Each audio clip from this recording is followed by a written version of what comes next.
I'm telling you, that's the look. And people, that's...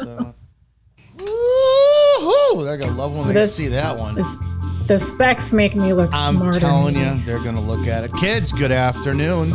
This is the Rants of Izzo show here on Spreely TV. This is a Spreely production, Spreely Media. Go to Spreely.com. When you go to Spreely.com, you're going to see things like, I'm blocking the way, news, Spreely TV, video clips, more. There's a social media platform. If you go to clips, you could watch us. We're going to be streaming here a few minutes. You could look at this on your Roku, your Fire Stick, your Apple TV. You could watch live, any device, anytime whatsoever. Look at the political talk shows you get. Pete Santilli, The Right Side with Doug Billings, Evening Rants, Give Me Liberty, The Zoloft, Wayne Dupree, holy shit, and shove me in it. We also do have the Burn Pit Podcast, Boys Report, and Opine, and more. If you do choose to go to Spreely.tv or Spreely.com, look at this social media platform you can log on to and communicate and connect with us. Let's grow these numbers. So far, I've got 641 awesome friends on this site. Let's get it going. Today's show is brought to you by Forze Gym, Training Gym. Don't forget to check them out. You go to ForzeGym.com/franchise, and you can check out all about being a part of this gym. I know your guys are like, man, I need something to do. I'm tired of working for the man, and I want to do something. But I always want to own my own. Trust me, I was a gym owner. I owned a 2,700 square foot gym for 3 years, and if I could do it all over again, I would franchise. Am I going to? No. But would I? Yes, I would. Don't also forget, today's show is brought to us in part by Pirate Cigar. It's Pirate Cigar. PirateCigar.com. If you got a loved one, you want to get on cigars and all that stuff, you don't know where to start, get a hold of Jen. Call her at 888-208-1608. She'll talk to you about what the stuff is. I will always drive to the Izzo Maduro. That's my cigar. You're going to get a 7-inch by 60 ring gauge cigar. It's insane, the value for the price. It is a fuller smoke. Probably take the novice an hour and a half to smoke it. It's a great cigar. They can put it down, revisit it later on, and all that good stuff. And then don't forget, go ahead. That's not my book. Oh, this is. Go ahead and buy my book, Before the Badge, Everything You Need to Know Before You Become a Cop, over on Amazon. Leave a damn review, for the love of God. Before the Badge, Everything You Need to Know Before You Become a Cop. And my co-host today, who's in the... what's up, baby? Would you kind of plug what you're doing? Yeah, guys. So I'm Kayla, aka Flex Your Feminine. Happy to join Dominic on Fridays, Flex Fridays. So go check out my website. It's flexyourfeminine.com, or it's Flex Your Feminine on Instagram. Would be the easiest social to connect with me on. Go check out. The posts are fun. DM me. We have lots of fun. Share lots of information. And if you're a woman specifically, or you have a woman in your life who has struggled with working out and staying on a fitness nutrition plan consistently and getting results because you're struggling with your hormones, let's fix it. That's what I do. So go check it out. We'll hang out. Great. Looks fantastic. All right, let's do a show.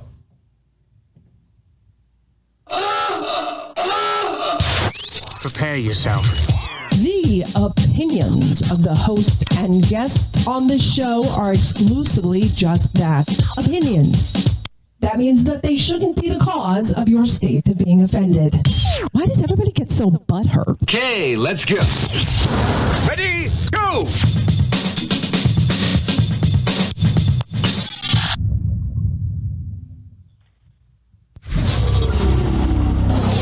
Sit down, shut up, and pay attention. Damn!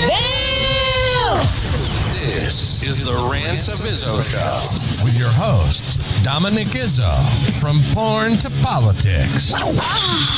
We touch every third rail we can find. You might want to put your headphones on so your mom can't hear this. It's been called the most entertaining 60 minutes on the internet, and it starts now. Let's do this. Hey, good afternoon to everybody who was not a part of the pre-show. It's good to see you guys over in the chat. Sarah, is Sarah in the chat? Kayla Brooks is in the chat and in the studio. Awesome. Kelly Wilson, April Schoen, Sarah, Nichols, Bev, Berto, all you guys, what's going on? Happy Friday, and welcome to the Rants of Izzo show. I love that you're on, that it kind of cycled for your day for this story, because you were here for the first part of it. Do you remember, I'm just going to play the audio. Do you remember this audio of the woman who did a reel on my content? The last words of that woman were, "Please no, Empress is in the car," referring to her daughter behind her, begging. Okay, we'll finish this for a second, because there's a point for those who didn't hear this before. There was a video of a man who drove into oncoming traffic. He had a dash cam recording. Apparently, he drove into oncoming traffic because, whatever reason, don't know. The man's alive today. I don't think they interviewed him yet for this. He was charged, but he killed the woman he was dating and her 6-year-old child. And he just drove in oncoming traffic. So my question on the video is what did she do or say to drive him to that point? To which, here's my comment right here. What did she say to push him over the edge? This is another social media person's reply to my comment. I'm going to continue to play it for a second. For her life, while her partner committed murder against her, which is femicide. Femicide is in the dictionary because it happens so often it had to be put in the dictionary.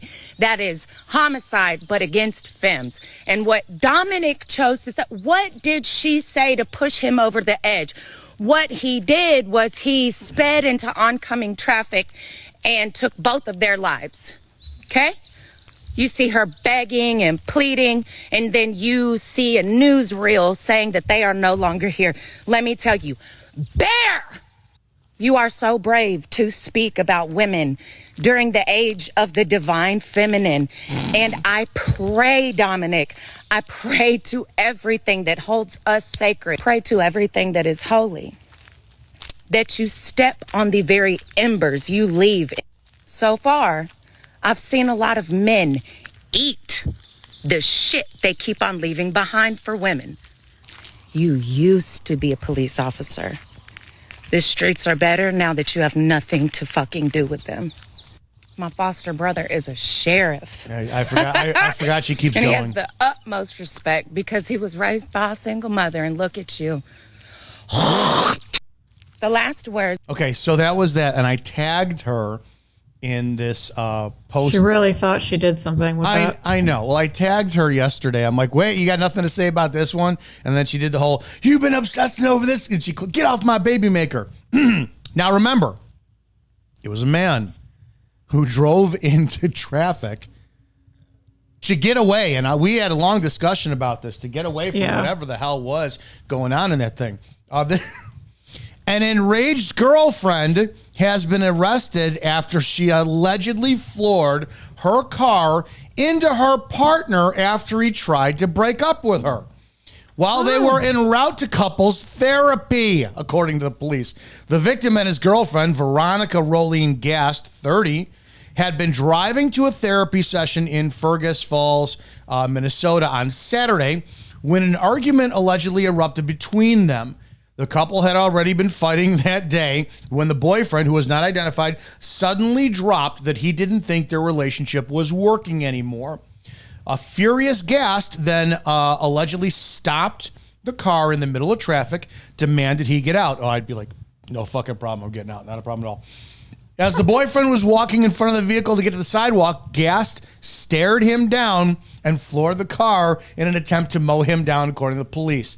The victim told cops he was thrown onto the windshield over the car's hood, leaving him with an injured back and a cut on his right elbow. Gast later copped to striking her boyfriend with the car, but claimed it was an accident because she was upset and not paying attention. She was charged with second-degree assault, gross negligence, should be fucking attempted murder, domestic assault, and criminal vehicular operation, bodily harm, gross negligence, and domestic assault in the wake of it. So when a woman does it, we got to see how many women are like, well, no, she was clearly upset.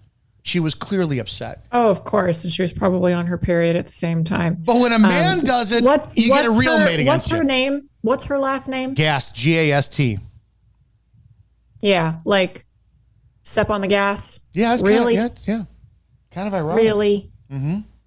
Kind of ironic. Are there any numbers in this announcement? Like the miles per. You looking for like some numerology stuff to go along with it? Yes. I don't know. Yes, Like she was going 11 miles an hour at 11 o'clock in the morning. I don't know. Right.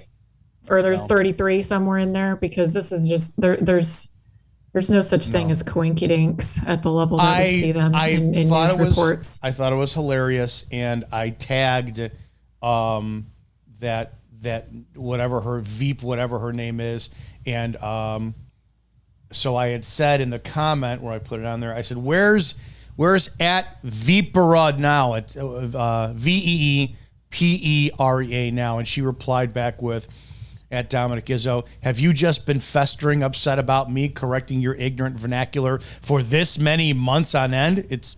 She did it July 17th. It's literally a month tomorrow. Not even a month today. Waiting for a weird ass moment like this. Fossil boy, get off my baby maker. That was her reply. They can't admit when they're wrong. No, and that's... Oh, dude, here's the comments. That is neo-feminism, classic neo-feminism, dude, as a possession scheme. It's a psychosis. It really is. I cannot admit that they are wrong. That is classic Satanism, actually, where neo-feminism comes from. It's people too as well, because remember in the video of the comments, they were vilifying that guy left and right, and I got vilified for asking, what did she do? What did she do to push him over the edge? By the way, everybody, I know that we already talked about this at length, but you can go back, and I think it was like maybe 3 or 4 weeks ago that we talked about this at length to kind of get the context of where Dominic and I stand.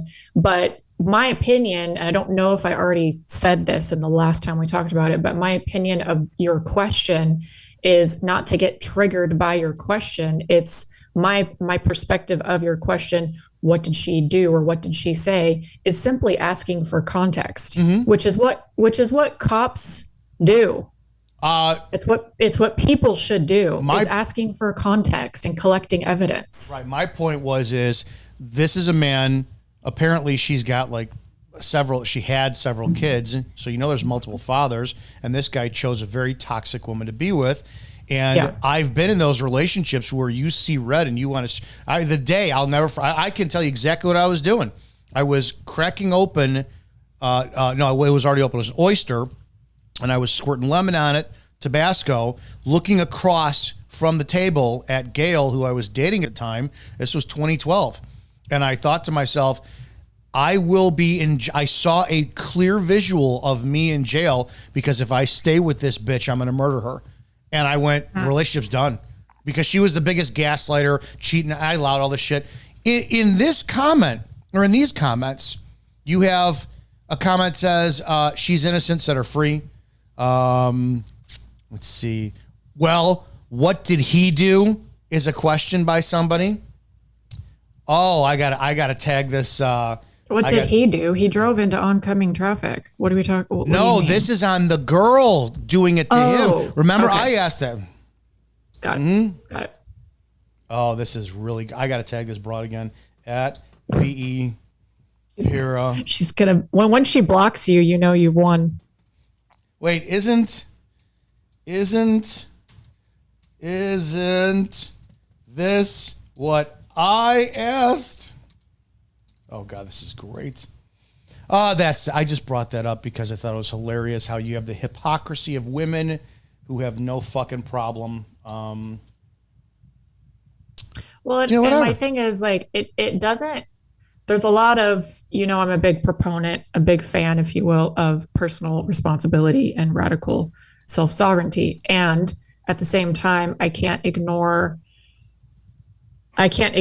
also calling into attention and awareness for us having this conversation that there is a huge systemic psychological manipulative tactic going on with our social engineers and the demonic system that we live in, where this neo-feminist ideology runs rampant in women's minds subconsciously. This is not necessarily even conscious for them, which doesn't absolve them of responsibility, but it's a program that runs that we have systemically been programmed with. So this hypocrisy of dominator victim battle and then the tribe decides which side they want to be on, dominator or victim, they're going to become apologists for whatever side they want to align themselves with, aka who they want to be in order to belong in the tribe. So the women who automatically, without collecting any context, just jump to the defense and become apologists for victims or dominators in whatever situation we're talking about, you're falling prey to the divide and conquer tactic that Dominic and I have been talking about on multiple occasions in multiple regarding multiple situations, to keep us distracted and arguing and leak our energy so they can just rule over us more easily. You're more easily subverted and controlled that way. Yeah. So it's congratulations, because it continues fucking working, because the general population, excuse me for saying so, but the general population is too dumb to understand that this is what's being done to them. And they will literally put themselves in a gas chamber at a certain point because they think that it was their choice. And it's not. People are stupid. Oh, that they're going to do it on purpose, it's sad. Man. Oh, it's sad. I can't find the original now. Shit. I put up, I did a video yesterday. I played for Lola. Damn it. I can't find it. I'll play just the portion I did for you so you can get this. And I love it. The video I did, wait till I share the screen with you and you could see who actually commented on my video in a meme of himself. Can you see that or no?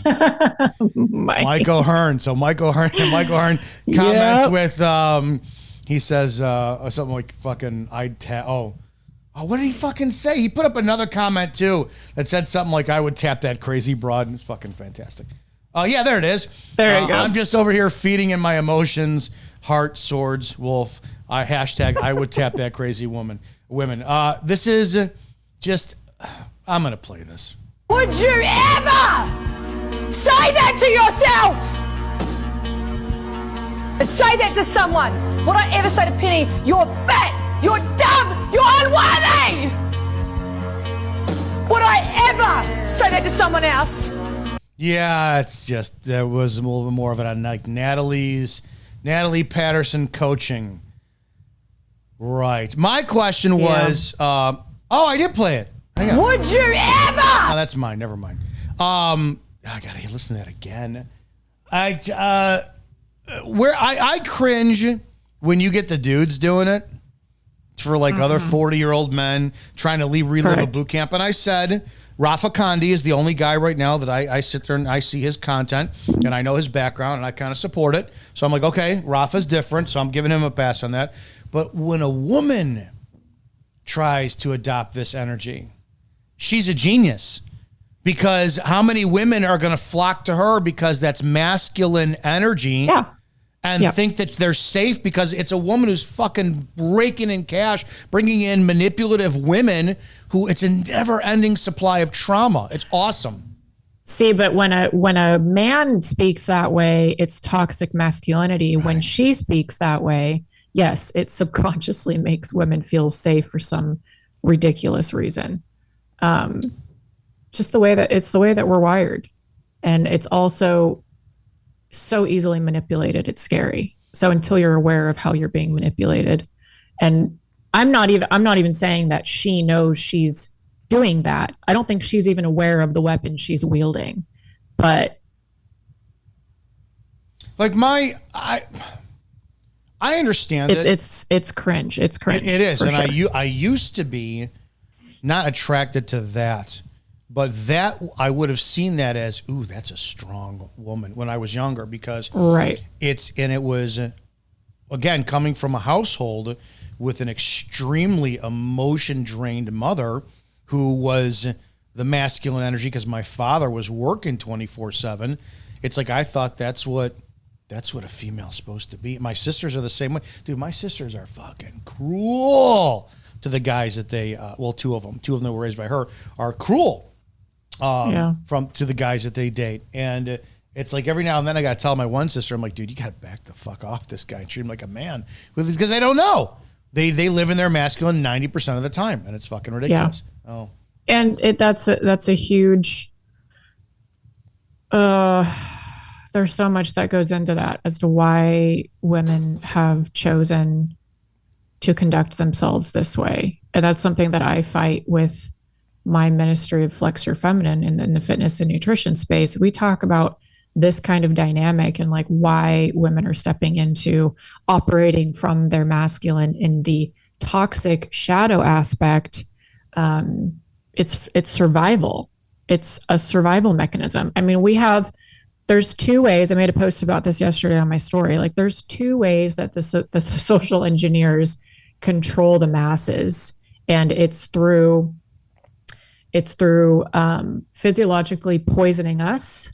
Okay, poison that we eat and are exposed to in our environment, and then it's psychologically manipulating us.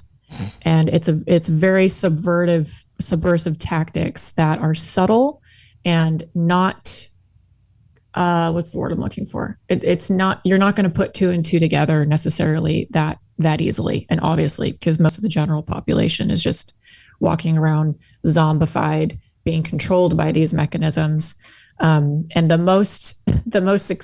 the most successful way that they've learned to do it, because they know our physiology and our design better than we do. We're not taught any of this shit in schools. And there's a reason why we're not taught any of it in schools. They don't want you to know the human technology that you really, really are, so that they can continue to control you.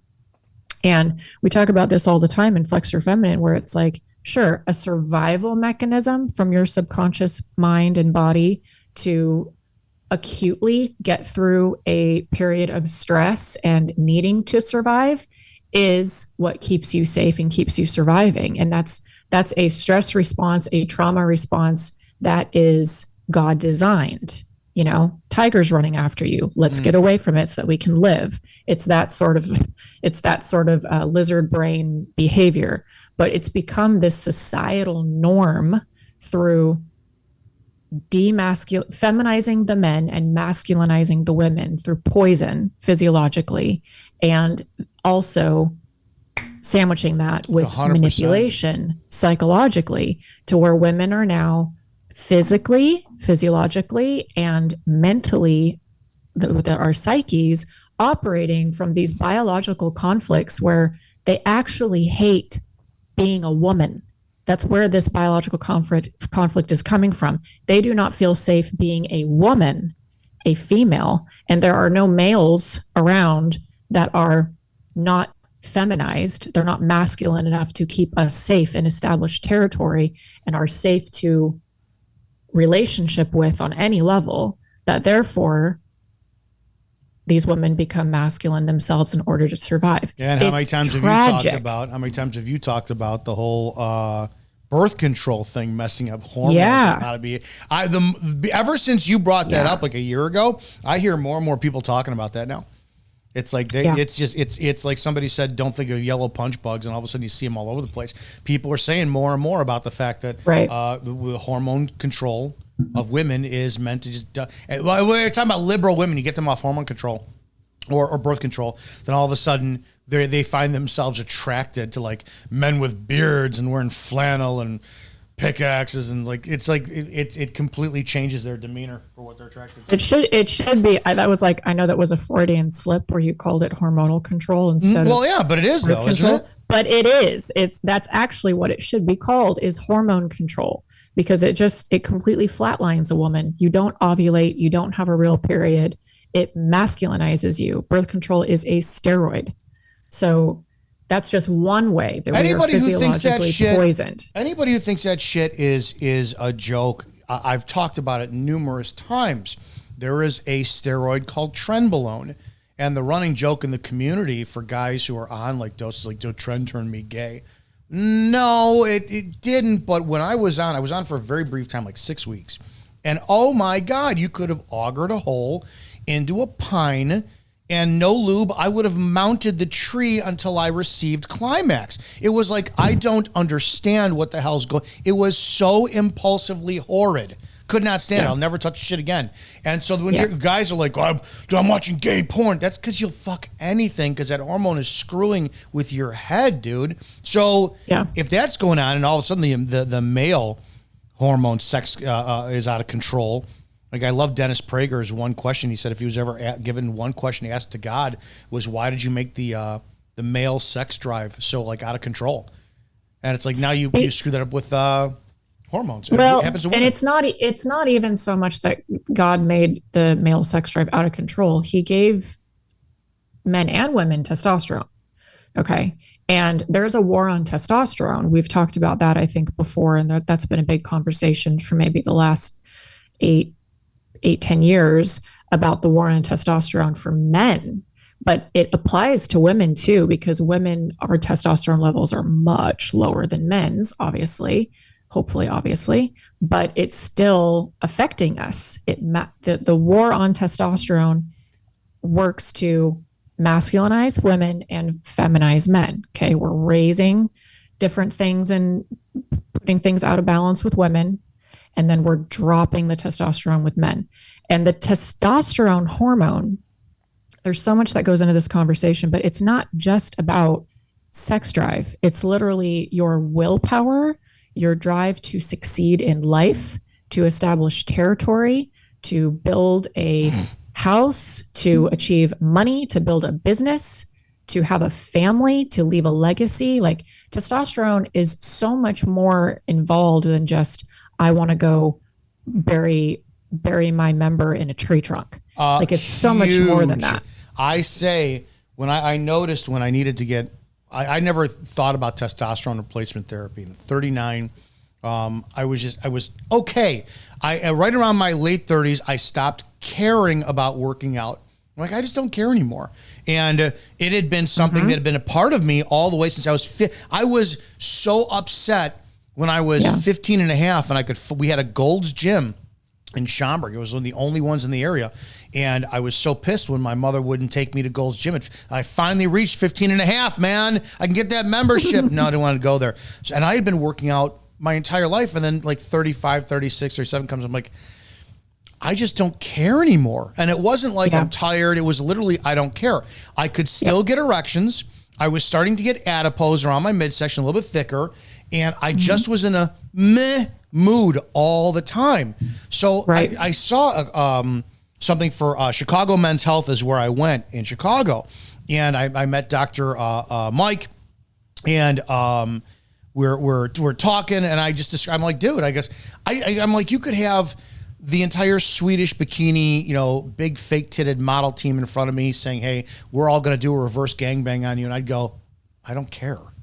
I'm like, but I'm like, I could still perform because I had thought no drive. Right. No, not only no drive, it was no nothing, dude. Like there was no drive to clean, no drive to do anything. And I thought you measured your testosterone level like by your ability to get an erection. I'm like, I can get one every day whenever I want. He goes, that's not it, dude. He drew my blood, and for the most part, people think that I guess the number is like between 800 to 900, and it's like certain numbers of I don't want a decibel per liter per blood or something like that. And mine was at 140. And he goes, you need to. He sold me immediately. Like, let me get on this shit. And life changed when I got on TRT, big time. Yeah. That's where I was when I was competing. 140 or 900. I think I was low 130s. That's right. I want to talk about this. Lola and I talked about this yesterday, and something hit me that I was going to bring to you now. I'm going to play this video because it goes into what we're taught. Right? I am going to play this video. This is from Morgue Official. I don't know. Is Lucifer a villain or a liberator? Let's hear. Oh, yeah. Okay. Well, something kind of hit me the other day. Here are 3 secrets of Lucifer the church desperately doesn't want you to know. First, Lucifer is not Satan. The name Lucifer means light bearer or morning star and refers to a being of immense light, beauty, and knowledge. On the other hand, Satan means adversary and represents a being of darkness and destruction. Luciferians believe that Lucifer is a bringer of enlightenment, helping humanity achieve higher consciousness, not Satan. When the church equated Lucifer to Satan, they demonized knowledge itself. Second, Lucifer's rebellion wasn't about pride, it was about freedom. According to Luciferians, Lucifer believed everyone was divine, not just God, and he defied the oppressive rules of heaven to give humans free will and knowledge. So instead of a villain, think of Lucifer as a liberator fighting for our divine potential. Third, the connection between Lucifer and Jesus is mind-blowing. In the Bible, both are referred to as the morning star, and both said that humans can become gods. Both sacrificed themselves for humanity's enlightenment. Lucifer's fall from heaven and Jesus' crucifixion both resulted from their desire to elevate humanity's spiritual awareness. Some even believe that Lucifer and Jesus are the same archetype. What do you think? All right, so I want to break this down one by one. Let's listen to this first thing together. Here are 3 secrets of Lucifer the church desperately doesn't want you to know. First, Lucifer is not Satan. The name Lucifer means light bearer or morning star and refers to a being of immense light, beauty, and knowledge. On the other hand, Satan means adversary and represents a being of darkness and destruction. Luciferians believe that Lucifer is a bringer of enlightenment. I will stop there for a second. Yeah, he was Lucifer until he was cast out and became Satan. It's just two different. It's 2 different names for the same person. I gotta continue this because I want to see if you hit the same thing because I realize, holy shit, history is repeating itself. And helping humanity achieve higher consciousness. Okay, this right there. I gotta play this up again because I can't back it up, so I'm gonna play this again. 3 secrets of Lucifer the church desperately doesn't want you to know. First, Lucifer is not Satan. The name Lucifer means light bearer or morning star and refers to a being of immense light, beauty, and knowledge. On the other hand, Satan means adversary and represents a being of darkness and destruction. Luciferians believe that Lucifer is a bringer of enlightenment, helping humanity achieve higher consciousness, not... All right. No, not Satan. Satan. When the church... Okay, he doesn't go into not Satan. Equated Lucifer to Satan, they demonized knowledge itself. Right. So what word did he just use? Demonized. No, what word did he just use before that? They demonized what? Knowledge itself. What did he use the first time to trick mankind? Yes, exactly. The knowledge of good and evil. It's moral relativism. Dude, when I saw this for the first time, and then he goes on to compare Jesus and Lucifer. They're both morning star. Yeah, because Satan tries to duplicate anything that Jesus does. What killed me on this is, all right, wait a second. There's going to be a lot more of this. It's the apple all over again. He just said all of it. That Lucifer's goal or job, and the way he's presenting it, this is a clean guy, white guy. He's got blonde hair, so he's very like clean, if you almost like Lucifer, very beautiful, and he's got that Luciferian look where he's almost effeminate to a degree, androgynous. And everything the Lord of the Rings elf right? Look. Everything he talks about is about empowering yourself, educating yourself, elevating yourself, getting knowledge, which is the exact same fucking promise that Satan made in the garden to Eve with the apple. And they're falling for it all. It's like, holy shit. He doesn't need to reinvent anything. He just needs to put a different package on it. That's it. So when I heard that, I was like, 100%. It's the fucking apple all over again. And the thing is like, I think we're big fans of self-education and awareness and self-improvement, right? But there's also a awareness and an understanding. Where are you going with this? Because we may be going the same place. Go ahead. We are under the authority of God's law. Say it again. We are under the authority of God's law. So the difference here, and you're right, Satan, Lucifer, whatever the F you want to call it, it's Satan. To me, Lucifer is the actual title of the being that left heaven and rebelled against God. Satan is the ideology. Correct. He's the mindset. Okay, so let me just put that out there for context. But what I was going to say is, am I going to remember what I was going to say? I'm going to fill in some gaps. I'm going to fill in some gaps to trigger you for a second. Okay, thank you. I started to think about this from a knowledge point of view because you and I have had countless conversations. We started podcasting years ago on another platform. We talked about like sex, and how many times have I said, in the Bible, it clearly says sexual immorality. That's all it says, but it can't define on it. So my view is, if you're married, because I'm paraphrasing, of course, and nothing corrupts the marriage bed, is it sexually immoral if your wife wants to do anal sex? Is it sexually immoral if your wife wants a load all over her face? Or do you have to sit there, do it with the lights off, and 2 o'clock in the afternoon when the kids are at school for 30 minutes, missionary position? My point being, as graphic as that is, which is not that graphic for me at all, when... That was very PG-13. Yeah, it was, Dominic. for people who don't know.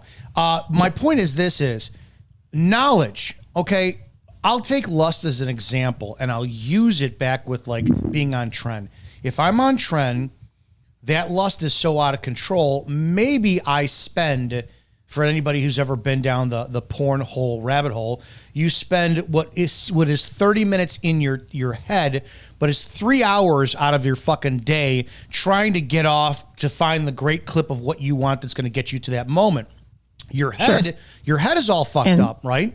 And submitting to. Sure, we talked about that, but I want to go a different direction. I think that it's this is, look at what I did. I wasted 3 hours. Was nothing constructive for my business or my day or my person. Felt like shit afterwards. Probably cost my body some kind of dopamine spike, toxic level, this and that. Having that knowledge or exposure or awareness to it, it's kind of like, it's parenting, right? It's not that when you really break things down on a physical level, aside from being chafed, 3 hours of masturbation, you lost 3 hours of your day, but what did it do for you? Nothing. So it didn't hurt you. So how could it be bad? Why would God want that bad? Hang on. I know where you're going, but I'm talking on a very, very basic, dumb level here. My view is that what God is doing is the parent. He's not trying to sit there and say, it's like anything else. My niece may know how to operate a lighter and have the knowledge of doing that, but she doesn't have the self-control, self-awareness, mental intelligence, whatever you want to call it, to not set the fucking house on fire. It's boundaries for her benefit. So the more I started listening to that guy talk about knowledge, and so Satan wants to give us, Lucifer wants to give us, it's like now I see him, and I was out with the dogs yesterday going, holy shit. That's all this. It's not that God is going, I want to, this knowledge of sex is mine. I don't want you to have it. No. He's trying to be a parent to say, dude, you're going to fuck up your life if you indulge way too much in this. And that's all that knowledge they're trying to do. Enlightenment, getting closer to being God like yourself, all this shit. I think that's where boundaries is the word that I couldn't grasp. Right. What was let me thank you for filling in the gaps, because that triggered me in the right way to what I was going to say. First, my question to everyone listening and to you is, what was the original sin according to scripture? I don't remember. So I'll just give a little bit of, for the sake of conversation, I'll just give a little bit of context. There's quite a bit of different camps when it comes to the perspective or the opinion of what the original sin was. So contextually, let me put it in this of, in the Garden of Eden with mankind, what was the original sin? Because I'm not going to talk right now about Lucifer's sin of pride. Right? Okay. Because that a lot of times people say that the original sin was pride, because that's what Satan was, or Lucifer was getting kicked out of heaven for. Okay. In the context of the Garden of Eden, there's even different camps of what the original sin was. Some people literally believe that eating the apple was a sin, like the apple was a sin.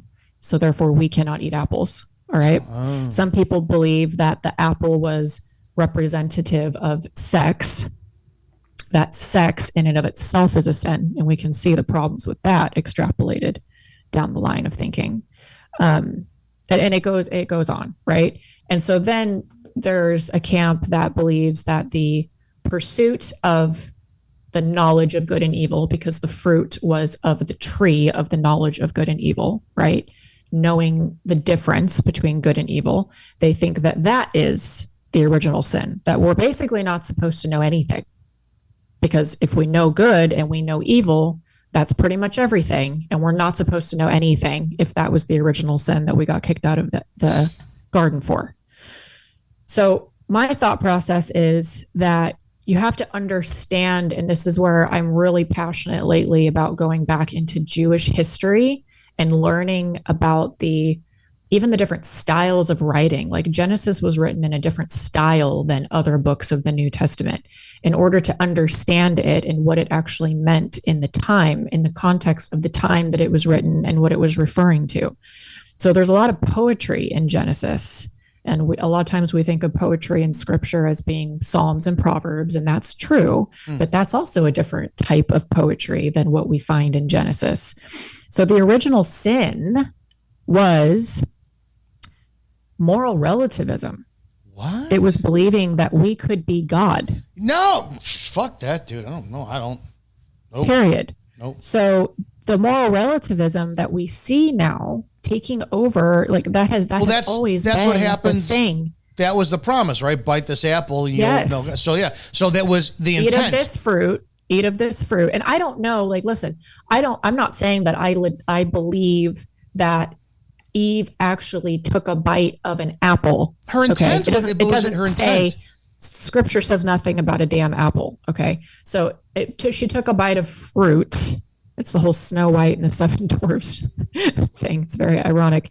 But she took a bite of fruit. And I'm not saying that I even believe that she literally took a bite of fruit. She intended. Or if she just invited a certain familiar spirit, because her and Adam were not put off or afraid of the serpent, okay, the dragon, this other being. They were very comfortable because there was no veil. There was blending of spiritual and physical back then. Okay. So she's having a conversation with this serpent or with this light being called Lucifer, and she's familiar with him, and she's having a conversation with him, and she agrees with the familiar spirit and creates a generational curse and soul tie with her husband that has now passed on through millennia and generations to where we're sitting right now, living in the fallout of the original sin.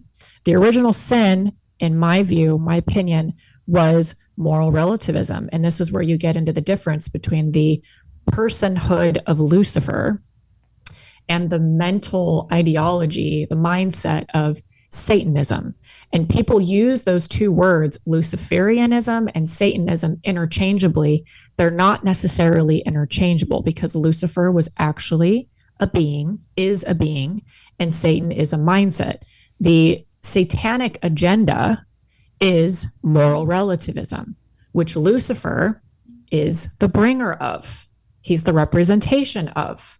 Okay, so moral relativism is all about, and if you study the occult, it's all about do what thou wilt. No, it is I am the God of my world. Nope. I am the ultimate authority. Do what I wilt. That is Satanism. That's the mindset. Okay, and from there we get all the other problems, but don't just get distracted by the problems or the symptomologies of Satanism without understanding that is the top of the pyramid, pinnacle of the mindset, versus knowledge, okay, which they've tried to demonize so that they can keep their occult stuff secret from us.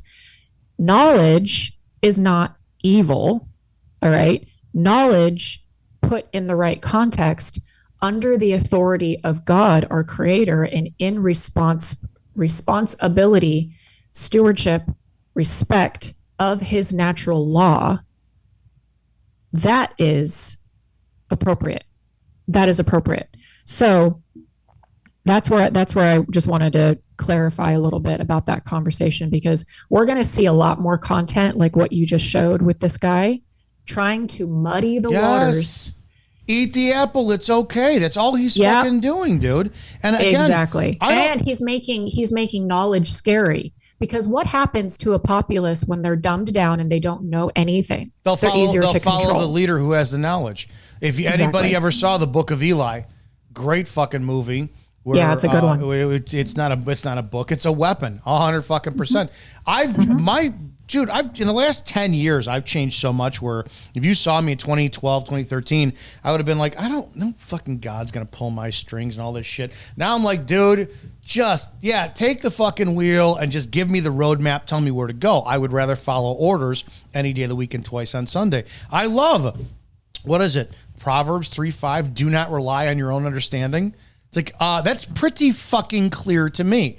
So that means, hey, here's all this knowledge over here. And the way that I look at it is, if you bite this apple, I don't want to do it because my brain can't handle calculus and trigonometry. You think I want to hear all about your transcendentalism, soul tie shit? I'm going to fucking implode. I don't want it. It's information overload.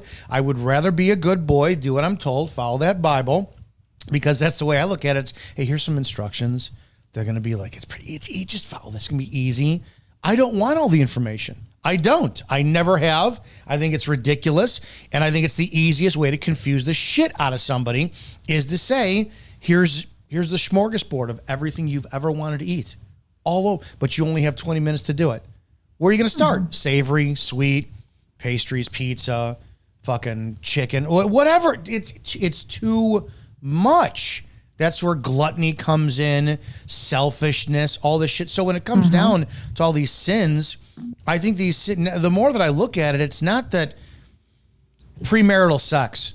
It's not that premarital sex is bad.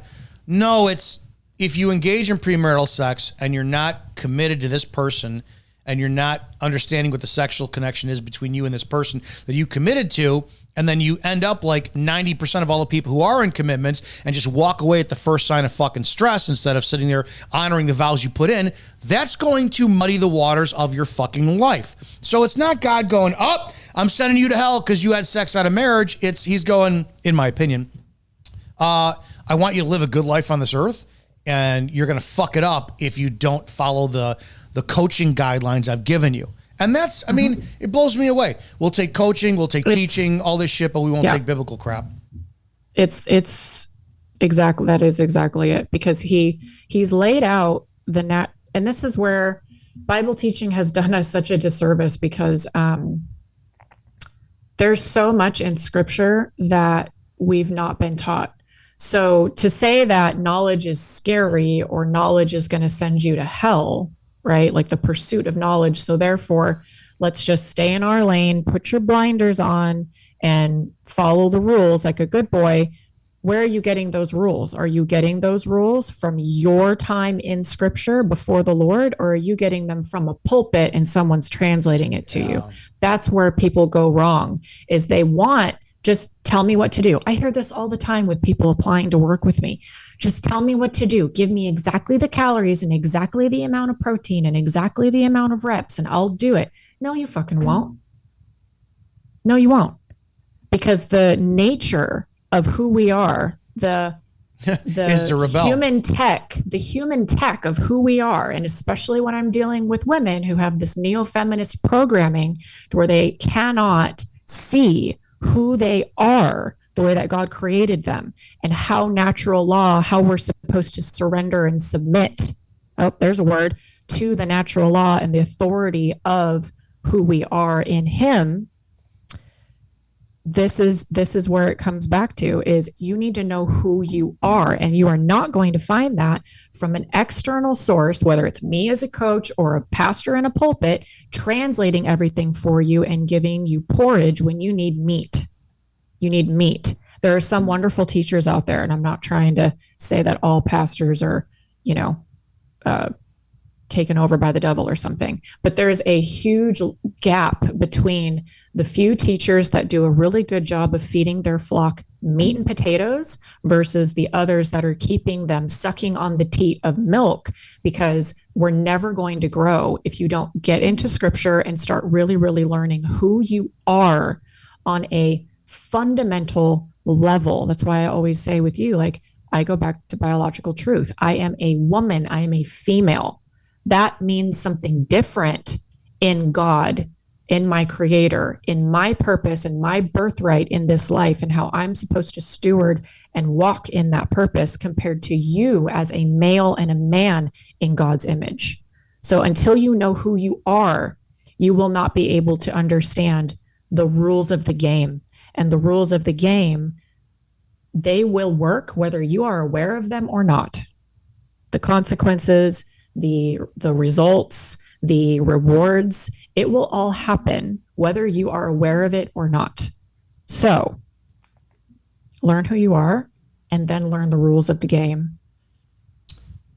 Yeah. There's a lot of freedom in that. There's a lot more freedom in that than in saying, just tell me what to do and I'll be a good boy or I'll be a good girl and I'll just do it. You're giving up your sovereignty that God gave you. Oh, that's where I'm at a lot of the times that I'm very aware of.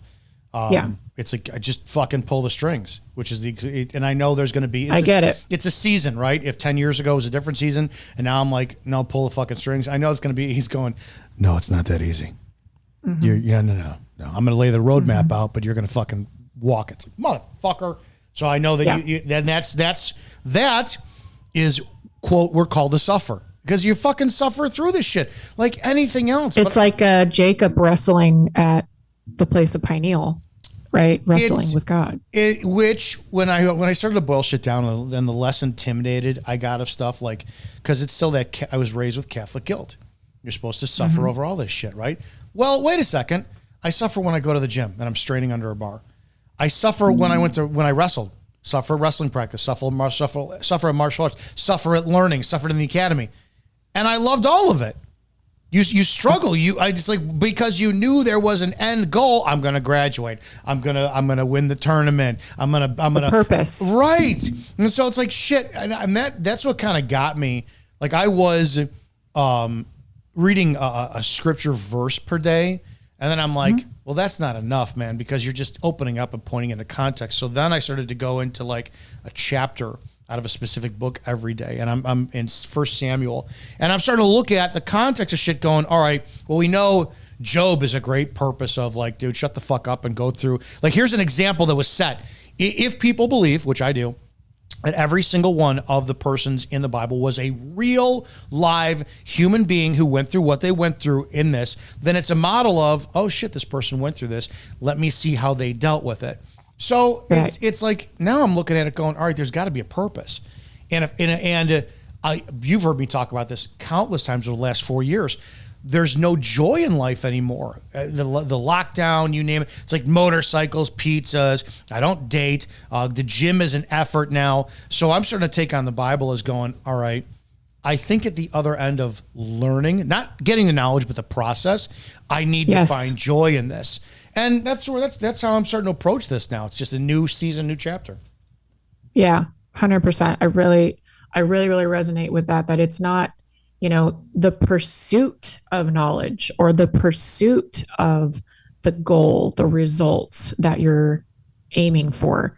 We have to learn to trust that process, aka trust God and his timing and his will for us in that process, and know that even if we're not perfectly on the mark the entire time, his purpose is going to come to pass. It's like, I heard this the other day, where a lot of people are like, well, if there was really a God, why does he let bad things happen? Right? Why do I not Romans feel loved? 8:28. Why do I not feel loved if God is love? And the interesting thing about that question, and I'd never heard this expressed this way before. His name's Brandon Bozarth on Instagram. If you guys want to look him up, he's got a lot of really great material on Germanic New Medicine, which I'm a big fan of and have been studying for a while. But he was sharing that the reason why it's not just all love and sunshine and rainbows and unicorn farts is because the contrast that you think you're experiencing, the lack of love, is simply like what you said earlier, where when I started talking about hormonal birth control's consequences on women, and then you started seeing all the proof showing up over the next couple of years, right? I didn't start that conversation in the world I just started it with you and your conscious awareness of the world and what was going on around you. Right. And then we exposed the listeners to it. So it's not me. I'm not taking any credit for that conversation on a world scale. I'm just going to say, awesome. I was able to alert you. And now your mind, the way that God designed it, has now found all of these confirmations in your sphere of influence to bring back the truth and the knowledge that you're supposed to have about it.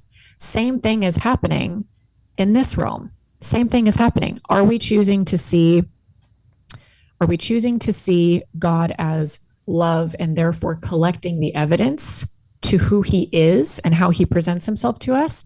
Or are we choosing to see the contrast and therefore collecting the evidence that he's not?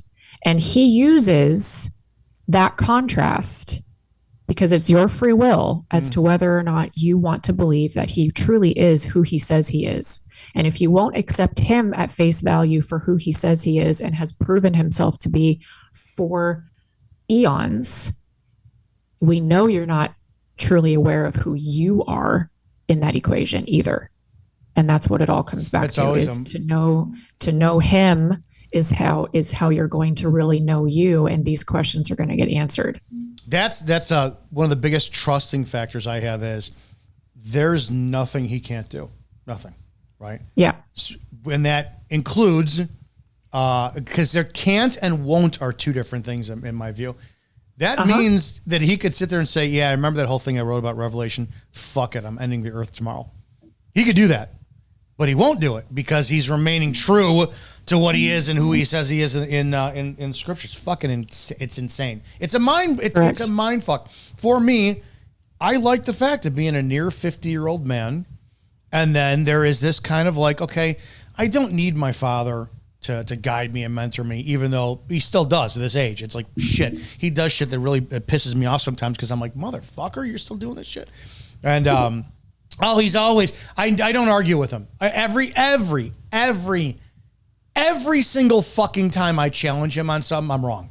And I'm not huffing his, like just the other day, we're talking about the lawnmower batteries. He goes, they're different sizes. I'm like, no, they're fucking not. He goes, they're different sizes. Pick them up. Sure as shit. Because I think length, they're actually width-wise. One was fucking narrower than I'm like, you motherfucker. All the time he gets me. But anyways, it's nice to have a supreme, infinite father figure who I'm like, all right, this life sucks. Well, does it really?